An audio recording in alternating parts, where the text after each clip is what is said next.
আসসালামু আলাইকুম। Breaking news আজকের দিনে সারা বাংলাদেশের গণমাধ্যম জুড়ে এতক্ষণ যাবৎ আপনারা সকলে জানেন যে আজকে ঢাকাতে বিএনপির কেন্দ্রীয় অফিসের সামনে একটা বিশাল সমাবেশ।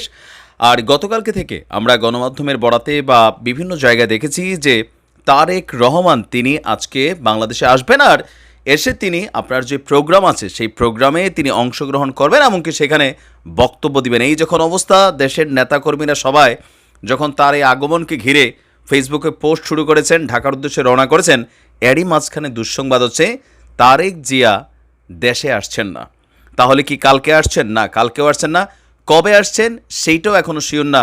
ঝামেলাটা কোথায়? এখন তো আর তার গ্রেপ্তারের ভয় নেই, অথবা যেহেতু আওয়ামী লীগ সরকারের পতন হয়েছে, তার বন্ধুবান্ধব সবাই জামিন পেয়ে গেছে, সেই ক্ষেত্রে বেগম খালেদা জিয়াও মুক্তি পেয়ে গেলেন।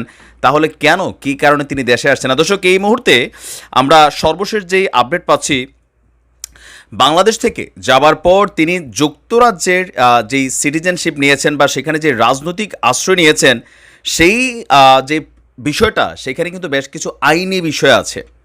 এখন খুবই কাছের তথ্য বা একদম প্রথম সারির গণমাধ্যমগুলো তথ্য দিচ্ছে যে কিছু আইনি বিষয় শেষ হলেই তখন তিনি দেশে ফিরতে পারবেন। আর আজকে বুধবার ঢাকায় যে সমাবেশ, সেই সমাবেশে প্রধান অতিথি হিসেবে তারেক জিয়া উপস্থিত থাকবেন। এই বিষয়টা যেভাবে আসছে, এটা হচ্ছে আপনার কি বলা হয় যে ভার্চুয়াল মাধ্যমে। তো ভার্চুয়াল মাধ্যমে আমরা দেখেছি আওয়ামী লীগ সরকারের সর্বশেষ 28শে অক্টোবর না কোন মাস, আমার সঠিক মাসটা খেয়াল নাই, যে সর্বশেষ বিএনপির একটা বিশাল সমাবেশ ছিল, তিনি সেখানেও কিন্তু ভার্চুয়ালি বক্তব্য দিয়েছিলেন, যেটা নিয়ে আবার সরকারের নানান আইনি বাধা টাধাও তাকে ফেস করতে হয়েছিল। তার মানে তিনি আপনার আজকে আসছেন না। তো কখন আসবেন? আজকে যে মিটিং হবে সেখানে তিনি ভার্চুয়ালি থাকবেন, সরাসরি তারেক জিয়াকে দেখার কোনো সুযোগ নেই, এবং কি বেগম খালেদা জিয়াও সেখানে সরাসরি অংশগ্রহণ করবেন না। মির্জা ফখরুল ইসলাম তিনি বলছেন যে তারেক রহমানকে অন্যায়ভাবে মিথ্যা মামলা দিয়ে বিদেশে নির্বাসিত করা হয়েছে, এই আন্দোলনে সর্বাত্মক সহযোগিতা দিয়েছেন, তাকে অবিলম্বে দেশে ফিরিয়ে আনার জন্য আমরা সকল ব্যবস্থা গ্রহণ করেছি। এখানে আইনি কিছু প্রসিডিং আছে। তো উনি যখনই মনে করবেন যে হি ক্যান কাম ব্যাক, আমরা অনুরোধ জানিয়েছি যে দ্রুত চলে আসেন, সেই হিসাবে ব্যবস্থা নেওয়া হবে। তো এখন তার এই আসার পেছনে আমরা যদি দেখি যে এখানে সম্ভবত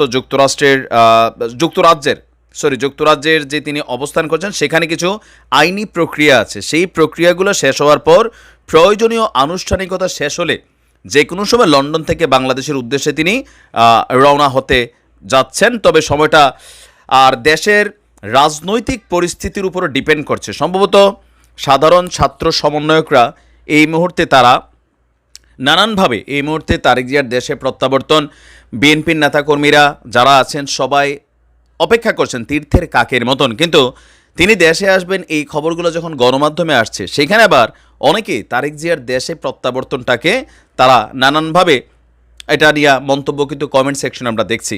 তো যাই হোক, খুব শীঘ্রই অবশ্যই যারা জাতীয় নেতা আছে, এটাই সিস্টেম।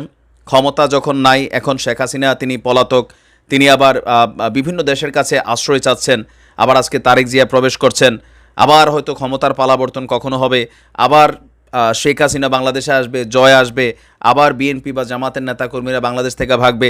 আসলে এই রাজনৈতিক অবস্থাটারই পরিবর্তন করতে চায় আমাদের সাধারণ ছাত্র বৈষম্য বিরোধী আন্দোলনের যারা সমন্বয়ক আছেন। তারা মনে করছেন এটা কোনো সিস্টেম হইতে পারে না যে একটা দলের পতন হইলে অথবা ক্ষমতা থেকে তারা সরে গেলে তাদের নেতাকর্মীরা, তাদের ঊর্ধ্বতন সিনিয়র নেতৃত্বরা দেশ ছেড়ে চলে যেতে বাধ্য হবে।